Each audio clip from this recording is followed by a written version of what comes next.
2025వ సంవత్సరం జూన్ నెల మాస ఫలితాలు తెలుసుకునే ప్రయత్నం చేద్దాం. మరి ముందుగా ఈ నెల ప్రారంభంలో ఉన్నటువంటి గ్రహస్థితి పరిశీలించినప్పుడు మరి కుంభరాశి అందే రాహుగ్రహం ఫ్రెష్గా మే 18నే రావడం జరిగింది. సుమారు 1.5 సంవత్సర కాలం పాటు రాహు కుంభరాశి అందే సంచారం జరుగుతుంది. ఇక మేషరాశిలో షష్టగ్రహ కూటమి విడిపోయి సింగిల్గా శని భగవానుడు ఒక్కడే మీనరాశిలో సంచరించడం జరుగుతుంది. ఇంకా 2.5 సంవత్సరాల పాటు అదే రాశిలో అటు ఇటుగా వక్రించినప్పటికీ అదే రాశిలో సంచరించడం జరుగుతూ ఉంటుంది. మరి మేషరాశిలో శుక్రుడు, వృషభ రాశిలో రవి బుధ గ్రహాలు, మిథున రాశిలో మరి కొత్తగా మారినటువంటి మే 15 నుంచి అదే రాశిలో సంవత్సరం పాటు గురుగ్రహ సంచారం మిథున రాశిలో. ఇక కర్కాటక రాశిలో ఈ నెల ప్రారంభంలో కుజుడు జూన్ 6వ తారీఖు వరకు సంచరిస్తూ జూన్ 6 తర్వాత సింహరాశిలోకి ప్రవేశించడం జరుగుతుంది. మరి చివరగా సింహరాశి అందే కేతుగ్రహ సంచారం ఇంకా సుమారు 18 నెలల పాటు అదే రాశిలో సంచరించడం జరుగుతుంది. అయితే ఈ నెల ప్రత్యేకత ఏంటంటే ఈ నెల ప్రారంభంలో గ్రహాలన్నీ రాహుకేతువుల మధ్య ఉండిపోవడం వల్ల ఒక విధమైనటువంటి గోచారరీత్యా కాలసర్పదోష ప్రభావం ఏర్పడింది. అలాగే వృషభ రాశిలో రవి బుధుల సంచారంతో బుధాదిత్య యోగం ఏర్పడింది. కర్కాటక రాశిలో కుజ చంద్రుల ప్రభావంతో చంద్రమంగళ యోగం ఏర్పడడం జరిగింది. ఈ 3 యోగాలు కూడా ఎంతో కొంత వివిధ రాశుల వారి మీద ఎక్కువ ప్రభావాన్ని చూపడం జరుగుతుంది. వృషభ రాశి వారికి 2025వ సంవత్సరం జూన్ నెల ఫలితాలు చాలా వరకు అనుకూలంగానే ఉన్నాయని చెప్పచ్చు. ముఖ్యంగా ఏ రాశి వారికైనా వారి యొక్క జీవితం, వారి యొక్క గోచారం అనుకూలంగా ఉండాలంటే ధన లాభస్థానాలు బాగుండాలి. ఆ 2 బాగుంటేనే మిగతా వ్యవహారాలన్నీ కూడా నడుస్తూ ఉంటాయి. మరి ధనస్థానంలో గురుగ్రహ సంచారం అన్నది ఒక ధనయోగంతో ఏర్పడడం జరిగింది. పైపెచ్చు ఈ రాశి వారికి గురువు లాభాధిపతి, అలాగే అష్టమాధిపతి. అంటే ఇక్కడ ట్రిపుల్ బెనిఫిట్. మామూలుగా గురువు ధనస్థానంలో ఉంటేనే చాలు, అది అదృష్టవశాత్తు కానీ స్వయం కృషి పూర్వజన్మ ఫలితం వల్ల సంతానం యొక్క సహకారం ద్వారా కుటుంబంలో ఉన్నటువంటి ఆర్థిక సమస్యలు, కుటుంబ వ్యవహారాలు చాలా వరకు చక్కబడతాయి. ధనాన్ని నిల్వ చేసుకోవడానికి, సేవింగ్ చేసుకోవడానికి గురువు ధనస్థానంలో ఉన్న వాళ్ళకి చాలా బాగా ఉపయోగపడతాడు. అయితే లాభాధిపతిగా ధనస్థానంలో ఉండడం వల్ల మీ వృత్తి ద్వారా వచ్చే ధనం, అంటే దశమానికి 2వ స్థానం లాభం అవటం వల్ల మీరు వృత్తిలో ఏ విధంగా కష్టపడతారు, ఎంత సంపాదిస్తారు, వ్యాపారం ఏ విధంగా చేస్తారు, దాంట్లో వచ్చిన ఆదాయం అంతా కూడా ఇప్పుడు మీ కుటుంబ వ్యవస్థలో కలిసి ఇంకా మీ యొక్క సేవింగు, నిల్వధనం మిగులుతూ ఉంటుంది. ఇక ఎక్కడితో సరిపోయిందంటే అష్టమాధిపతిగా ధనస్థానం అంటే ఆకస్మిక ధనలాభం, ఇన్సూరెన్స్ ద్వారా, చిట్ ఫండ్స్ ద్వారా, మనం గతంలో ఎవరికన్నా ఇచ్చి ఉంటే వాడు తిరిగి ఇవ్వడం, షేర్స్ ద్వారా, అంటే మొత్తం మీద మీ యొక్క కుటుంబ ఆదాయం చాలా విపరీతంగా పెరుగుతుంది. కుటుంబంలో శుభకార్యాలు జరుగుతాయి. అంటే కుటుంబంలో మీ ఎంతమంది అంతమందికి ధన సంపాదన ఉంటుంది. అంటే ఒక కుటుంబం సెటిల్ అయిందంటే 100% అర్థం ఏంటంటే తల్లికి తండ్రికి ఆదాయం ఉండాలి, 3 సంతానం ఉంటే 3 కూడా సంపాదిస్తూ ఉండాలి, అప్పుడు సెటిల్ అయినట్టు. ఇటువంటి స్థితి ఇప్పుడు మన వృషభ రాశి వారికి గురుగ్రహ అనుగ్రహంతో రావడం జరిగింది. ఇంకా మీ కుటుంబంలో ఎవరైనా ధనం సంపాదించకుండా ఉంటే వారికి కంపల్సరిగా ఉద్యోగం అన్నా వస్తుంది. అదే అమ్మాయిలైతే వివాహం జరిగి మరి అత్తవారింటికి వెళ్ళడం అన్నా జరుగుతుంది. ఇక మరొక ధనయోగం ఏంటంటే శని భగవానుడు చాలా సాలిడ్గా ఉన్నాడు.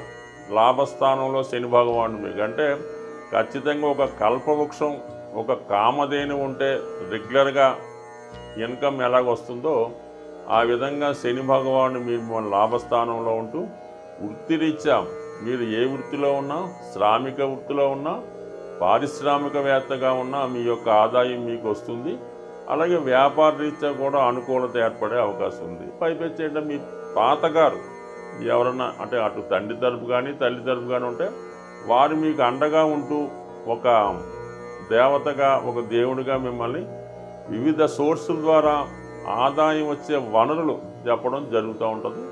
కొంతమంది మీ పెద్దవారు చేయనటువంటి వృత్తిని ఇప్పుడు చేపట్టి దాని ద్వారా ఆదాయం కానీ ఒక రాయల్టీ ద్వారా కానీ రెంట్స్ రూపంలో కానీ మొత్తం మీద ఎన్ని చెప్పుకున్నా సరిపోదు, అంత ఆదాయం వస్తుంది ఈ నెలంతా కూడా ఈ వృషభ రాశి వారికి. ఇంకా రాశి అందే రవిగ్రహం బుధగ్రహం ధన పంచమాధిపతి రాశి యందు సంచరించినప్పుడు పైపెచ్చు బుధాదిత్య యోగం వల్ల విద్యార్థులకి విపరీతమైన జ్ఞాపక శక్తి పెరుగుతుంది. మీలో చాలా నైపుణ్యంగా చాలా ఇంటెలిజెంట్గా ఉంటారు.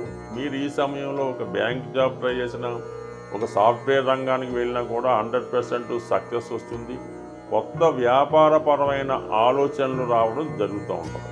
ఎప్పుడైతే మనకి ఒక కేంద్రాధిపతి కోణాధిపతి కలిసి లగ్నమందు ఉన్నారో కంపల్సరీగా ఒక ధనయోగం ఏర్పడుతుంది, ఒక రాజయోగం ఒక అదృష్ట యోగం ఏర్పడుతుంది. అంటే చతుర్థాధిపతిగా రవి, పంచమాధిపతిగా బుధుడు, ఇది లక్ష్మీనారాయణ యోగం లగ్నమందే ఏర్పడడం వల్ల మీలో ఒక ఆకర్షణ ఏర్పడడం జరుగుతుంటుంది. ఎక్కడికి వెళ్ళినా కూడా మంచి గౌరవం పొందుతారు, దానికి తగినటువంటి లబ్ధి కూడా పొందడం జరుగుతూ ఉంటుంది. ఇది కూడా ఈ జాతకుడికి అదృష్టమే. ఇక 3వ స్థానంలో ఏర్పడినటువంటి కుజగ్రహం, కుజుడు ధైర్యానికి కారకుడు.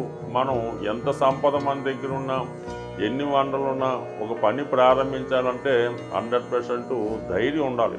అటువంటి ధైర్యాన్ని ఈ సమయంలో మీ కుజుడు ఇవ్వడం జరుగుతూ ఉంటుంది. పైపెచ్చి ఈ సమయంలో మీరు ఏమైనా వివాహ ప్రయత్నాలు చేస్తుంటే సప్తమాధిపతిగా ఉన్నటువంటి కుజుడు తృతీయ స్థానంలో చంద్రగ్రహంతో కలిసి ఉండడం వల్ల మీకు దగ్గరలోనే మీరు పుట్టింటికి దగ్గరగాను మీ మదర్ ఉన్నటువంటి ఇంటికి ద్వారాను మీ తల్లిగారి ద్వారాను వివాహ సంబంధం కూడా ఈ సమయంలో నిర్ణయం అయ్యే అవకాశం ఉంది. అంటే ఓవరాల్గా ఈ వృషభ రాశి వారికి ఇంచుమించుగా అన్ని గ్రహాలు కూడా చాలా వరకు సపోర్ట్ చేస్తున్నాయి. అలాగే ఈ నెల 6వ తారీఖు తర్వాత చతుర్థంలోకి వస్తున్నటువంటి కుజుడు అంటే మీకు జూన్ 6 తర్వాత మీరు కంపల్సరీగా ఏదైనా స్థిరాస్తి కొనుక్కునే ప్రయత్నం చేస్తే ఆ స్థిరాస్తి కొనే ప్రయత్నం నెరవేరుతుంది. దానికి తగినటువంటి ధనం కూడా సమకూరే అవకాశం ఉంది. కాబట్టి దానికి కూడా మీరు ప్రిపేర్గా ఉండండి. అన్ని సమస్యలకి మూలం ధనం, అందుకే ధనం మూలం మిదం జగత్ అన్నారు.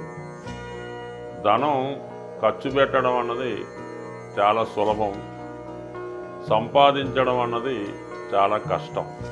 అయితే ఈ ధనం సంపాదించడానికి ఒక సులువైనటువంటి మార్గాన్ని తెలియజేయడం జరుగుతూ ఉంటుంది.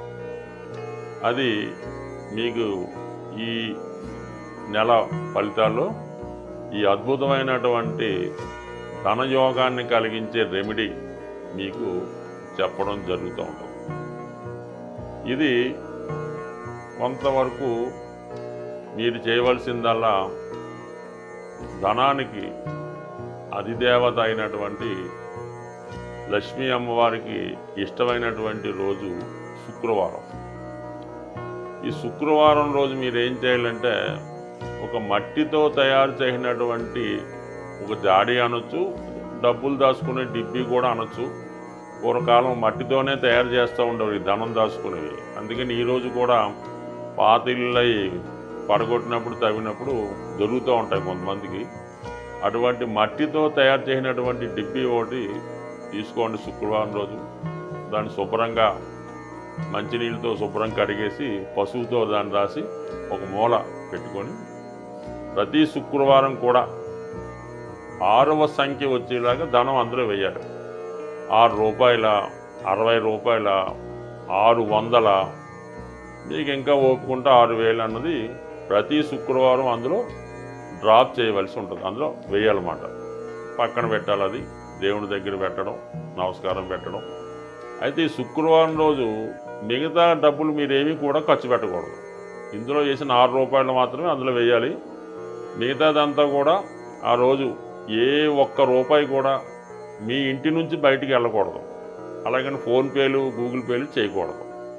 ఆ నియమం మీరు పాటించి ఈ శుక్రవారం మనీ వెళ్లకుండా ఉంటూ ప్రతి శుక్రవారం వీలైతే ఇంక పెంచుకుంటూ వెళ్ళిపోండి.